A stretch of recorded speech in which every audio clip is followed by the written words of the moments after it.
You're listening to the Doctor Is In podcast. This is the show where you get the best tips, tricks, and nutritional hacks to help you and your family get healthier. You'll also hear what works and what doesn't work so you don't have to waste your time and money.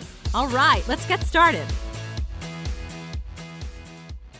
Hello, I'm Dr. Martin Jr. And I'm Dr. Martin Sr. And this is the Doctor Is In podcast, and this is episode 108. And on today's episode, we're actually going to talk about a couple of interesting studies that have come out over the past couple of weeks. These are things that you and I have talked about off air, and they caught our eye, and we want to share them with you. Mm-hmm. But before we do that, we just want to talk about really something that is actually quite humorous, because we knew it would happen. We talked about this. We knew this was going to happen. It has to do with that study that came out from the, I'll read you the title of it, and we'll talk a little bit about this. Dietary Fats and Cardiovascular Disease, a Presidential Advisory from the American Heart Association. Now, the title may not mean anything to you, but the conclusions from this study made it on the news, and we got asked about it a lot, and it had to do with coconut oil and how the American Heart Association was telling you, essentially, that coconut oil was bad for you. Yeah. And we got a lot of questions about that. I mean, we really did. People are like, because we talk about how good coconut oil is for you. It's got a lot of saturated fat. It's tremendous for your brain. So we like coconut oil a lot. It's good to cook with.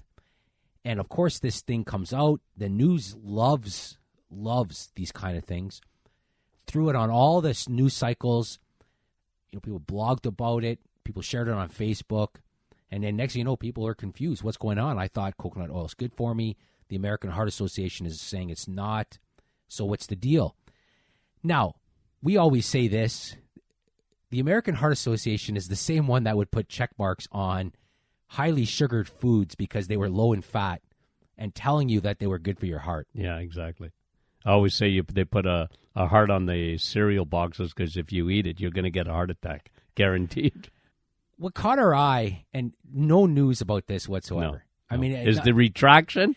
Well, it's not a retraction. It's they came out and disclosed their conflict of interest because they weren't necessarily in the original papers that came out. So here's one that I found funny, which they disclosed now under the section of other research support. The entry read none. So when they initially published the paper, the dude basically said no other support. Now it has been updated to say Unilever. And, of course, Unilever is a massive, massive company who just happens to make margarine. Yeah. Of course, so if I'm in competition with somebody and I'm a food company, I mean, if I can get something to say that their thing is really bad for you, yeah, and that's what's going to happen. So it went from no disclosures, none, like no, nothing. I got no conflict of interest, none, nothing, no, above board, to by the way, Unilever, right? So that's a funny one as well. And then somebody else had to update and say basically they've received money from lectures. So they've done some lectures. They've received some money from pharmaceutical companies, including Lilly, MSD, Novo Nordisk, I mean, on and on, right? The Sugar Barrel, the Pepsi company, are just a couple of them. So you can see, does that influence results? Big time. Yeah. I mean, if they're paying for your research, they're not going to continue to hire, whatever company you work for to do research if you're constantly coming back with results that necessarily go against what you're producing, right? Now, we talk a lot about this, and it bears repeating that a lot of these studies that make the news are correlation studies, right? One thing, basically they collect a lot of data, and a lot of times through food questionnaires and all these things, they collect a lot of data, they go through and they say, let's see what correlates with what. Now, there's a funny graphic that I have on my desktop whenever a correlation study comes up and the news loves it. These are weird correlations, and I'm going to share a couple with you because I find them humorous. For example, the number of people who drowned by falling into a pool correlates with the films Nicolas Cage has appeared in. So every time Nicolas Cage appears in a film, it correlates with somebody drowning by falling into a pool. Also, U.S. spending on science, space, and technology correlates with suicides by hanging, strangulation, and suffocation. And here's another one. Per capita cheese consumption correlates with the number of people who died by becoming tangled in their bed sheets. So we say this all the time. Correlation does not mean causation, right? Yeah. The amount of money that the U.S. is spending on science, space, and technology may correlate with the suicides by hanging, strangulation, and suffocation, but it doesn't cause it. So when you look at the data, you could say it correlates. Yeah. But when you actually think about it, you're like, yeah, it doesn't. So correlation does not cause causation. Yeah. Right? You can't do that. Yeah. And a lot of these studies, that's exactly what's happening. Yeah. And you've always said, too, especially when it comes to food and questionnaires, two things. You're going to probably be a big fat liar because you're always, I don't eat that. Because I hear it in the office all the time, especially with men. Women will be much more honest, but men are not very honest at all. Like you. I love the newsletter when you said it's like a golf score, right? I got I parred out, right? I got a par on that hole. What? That's funny. I thought you lost 2 balls, right? But anyway, it's just because we have a tendency to underestimate the amount of sugar we eat. Like I get that in the office every day. Well, Doc, I don't eat that stuff. Like I don't eat carbs. You don't? No, I don't have that. Sometimes when people, we analyze a lot of diets, and sometimes the way that people are talking, it's almost like they're on the lowest carb diet possible. Like they don't eat carbs. Yeah. No, I don't eat any carbs. If you were to follow them around for the day, the evidence would speak otherwise. Oh yeah. I mean, that's the reality, right? Unfortunately, with a lot of these, nobody comes in and they're elevated. Their insulin's elevated through the roof, and I take their urine, and I like the old fashioned test for diabetes, and they got sugar in their urine. If you got sugar in your urine, come on, how do you think it got there? Like you said, like your body does everything it can to regulate your blood sugar. I mean, your pancreas is dedicated to taking sugar out of your bloodstream. If you got sugar in your urine, I said, man, you are a carbaholic. You're eating sugar till it comes out your, But and then the other thing you always say too, when it comes to these correlation studies, I don't even remember what I had for breakfast yesterday. No, right? If I sit here right now and try to list off what I had for lunch yesterday, and I had to write that in a piece of paper, there's a good chance it wouldn't be accurate. Yeah, and you might remember yesterday's, but how about the day before? And how about the day before that? And how about the day before that? And do you remember how many slices of turkey you had? Yeah. Was it 2? Was it 3? Yeah. Do you remember exactly how many slices of bacon? Yeah, and that's the reality. So we always take a lot of these things with a grain of salt, but unfortunately the media loves them, and they run with it. And in this case here, they caused a lot of questioning. Yeah. And the news ran with it, and then all of a sudden it's like, well, it's correlation, first of all. And also, again, not necessarily the message that should have came from that study. No. Right? And the thing is, and I had patients that, like you said, was so confused, and I had to sort of set them straight. And I tell them, look, here's, your body needs fat. Coconut oil is an MCT. It's a medium chain and fat. Your brain loves that stuff. Your brain loves it. And you know what? I always tell people, I tell my patients, in the morning I line up my fat. And they kind of look at me. I said, listen, I want to have a brain that I don't want to outlive my brain. Right? That's a real big problem. Well, and I got to be sharp, and you and I have to be sharp all the time because we basically work with our brains. I don't do physical work, but I'm constantly always analyzing, thinking, diagnosing, differential diagnosis, and all these things. Got to be sharp. Anyway, I line up in the morning. I tell my patients, well, look, I take a shot glass literally of 3 different types of oil in the morning. I take olive oil. I drink it. People look at me. Well, I said, I don't eat enough olives. I don't mind olives sort of in a Mediterranean salad type of thing, but I'm not big on them.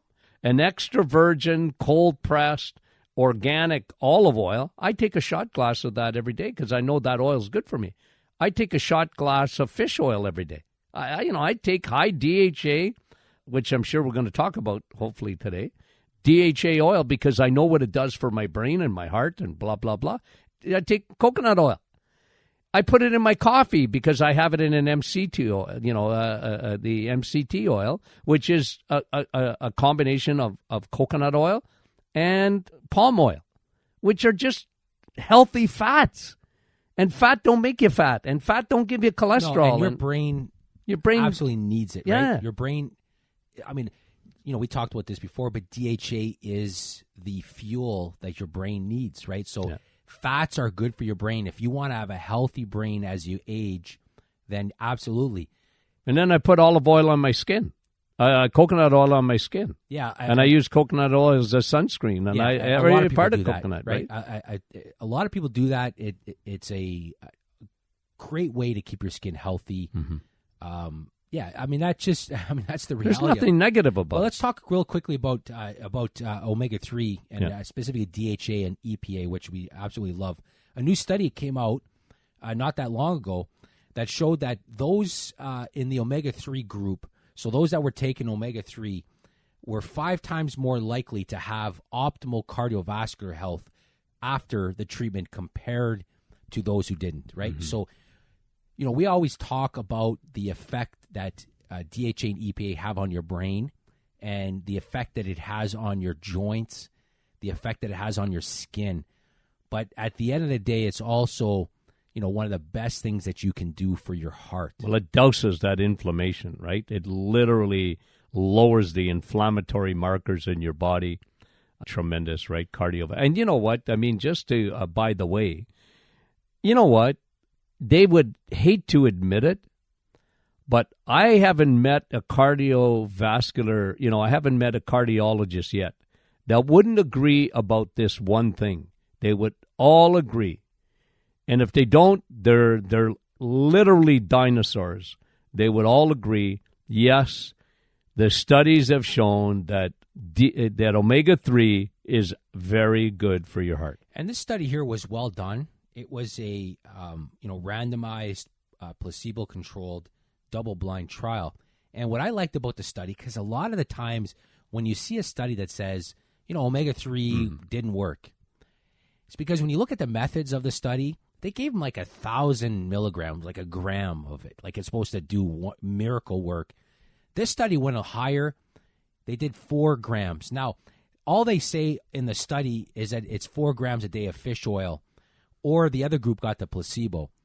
And again, 4 grams is tremendous, but is it really 4 grams? And that's, one of the biggest issues that we have when it comes to supplementing with DHA or fish oil is if you actually look at the contents of what they're taking, it may say 1,000 milligrams per capsule, but it's really only like 200 milligrams of DHA and EPA. This study could have been even better, in my opinion. Yeah, if they'd have used a high DHA oil. If they would have guaranteed 4 grams of DHA and EPA. Oh, wow. Yeah. Now you're really, really attacking inflammation and the tremendous benefits that we see in our office every day.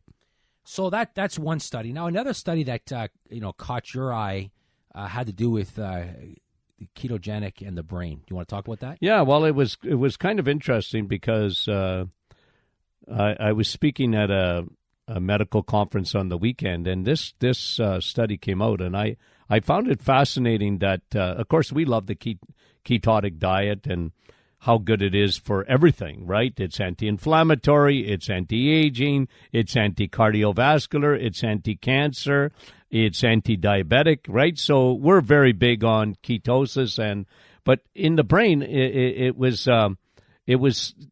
was a study done here on people that were taking antidepressants. And it shows that if they were taking like Seroquel and others like that, it contributed to insulin resistance in the brain, of which we have talked about so often, right? And that changes. So what happens is that when you're taking an antidepressant, you're creating diabetes of the brain. We always talk about, the diet creating that. Well, and we should probably clarify this really quickly for those that are just new to our podcast. Every organ has the ability to become diabetic. Yeah. On its own, right? You can have diabetes, or you may not have diabetes, but your brain might have diabetes. Yeah. We call that type 3 diabetes. If you got short-term memory loss, a lot of times, right, we know the hippocampus, gets affected. It starts shrinking. We talked about that, the importance of that. We did a tremendous episode on that not too long ago. But what they showed, okay, so this is the antidepressants. They get diabetes of the brain. Now they got severe insulin resistance. Their insulin's not working in the brain to metabolize. And so what happens? If you see you see somebody on antidepressants, what happens to them? They gain weight. They have it's almost 100-fold increase in diabetes, in Alzheimer's, and heart disease. And again, they showed that if you can get somebody even on medication, on an antidepressant, to take a ketotic diet, they can reverse all their risk of the four things that I talked about: the weight gain, the Alzheimer's, the diabetes, and the heart disease that they are so prevalent to get. It's astronomical how many people are antidepressants that get those four major disorders from taking the antidepressants, and they're finding out now why, because of that insulin in the brain. And it's just something that you and I talk about all the time. So if somebody is on antidepressants, there's no question that the best way to eat would be a low enough carb diet that they actually become ketogenic. And just by the way, I have never seen a case that if you can get them to do it, and that is bipolar, if you can get them to go a very, very low carbohydrate diet and eliminate their sugars almost exclusively, how much better they get without medication. And usually the meds just sort of level them out, and even then they got to play with them all the time. They're playing with them all, and even then they lose. And then they when they're better, they don't want to take them anymore. And even then, does it even work? Anyway, I don't want to go there. I'm just talking about nutritionally. If I can convince those patients to make it part of their lifestyle that they go low carb. Go low carb. Makes such a difference on the brain. Get enough B12, high levels of DHA. Yeah. It really is amazing what that can do. And it's definitely worth doing if you're on an antidepressant. Because as you mentioned, the research is showing that you're so much more likely to get those four things. A ketogenic diet may be able to prevent those four things from happening if you're on an antidepressant. And it might actually help with the depression as well. Yeah. So, very, interesting, fascinating stuff that you would be able to say, yes, that's exactly what I see in my office as well. Yep, that study doesn't back up what we do, because we don't care if it backs up what we do. We see the results with patients all the time. Yeah. But the study agrees with what you see all the time. Absolutely. Which is something that we like to see that as well. Now, as we end this episode, there's also another really a fascinating study that once again goes along with what we've been saying, which is the importance of taking probiotics. Oh yeah, this was fascinating. With antibiotics, right? Because this is a question that we get asked all the time. My doctor just put me on antibiotics. Should I be taking probiotics? Yeah. Yes. Yeah. 100%. Yeah. Before, during, and after. Yeah.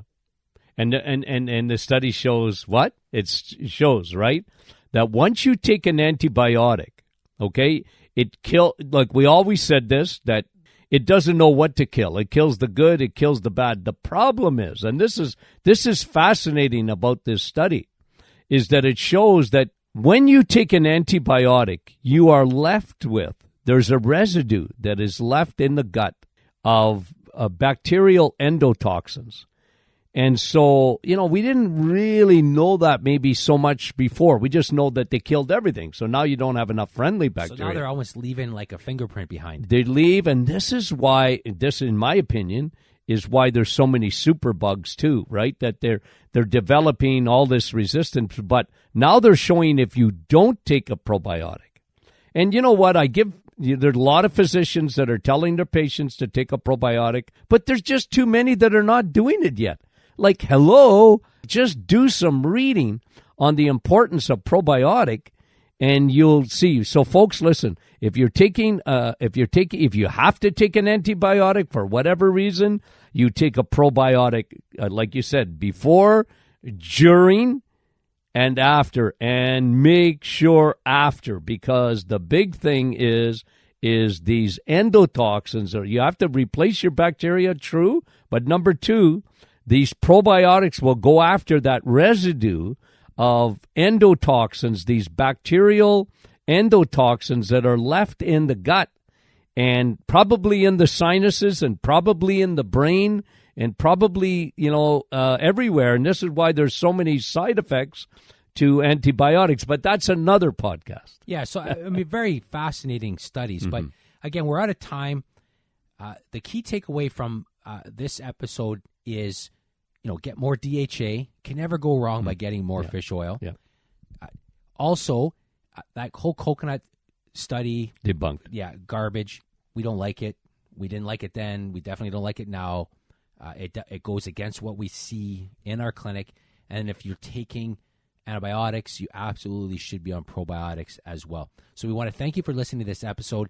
If you're not a newsletter subscriber, you can go to our website, martinclinic.com, and sign up for our newsletters. We give a lot of information 2-3 times a week. We just breaking down studies, sharing tips, all those kind of things. So if you're not a newsletter subscriber, go to our website. If you could do us a favor and if you're listening in iTunes, if you could just leave a quick review or rating, that would help us out tremendously. We would really appreciate that. So again, we want to thank you for listening, and be sure to tune again next week.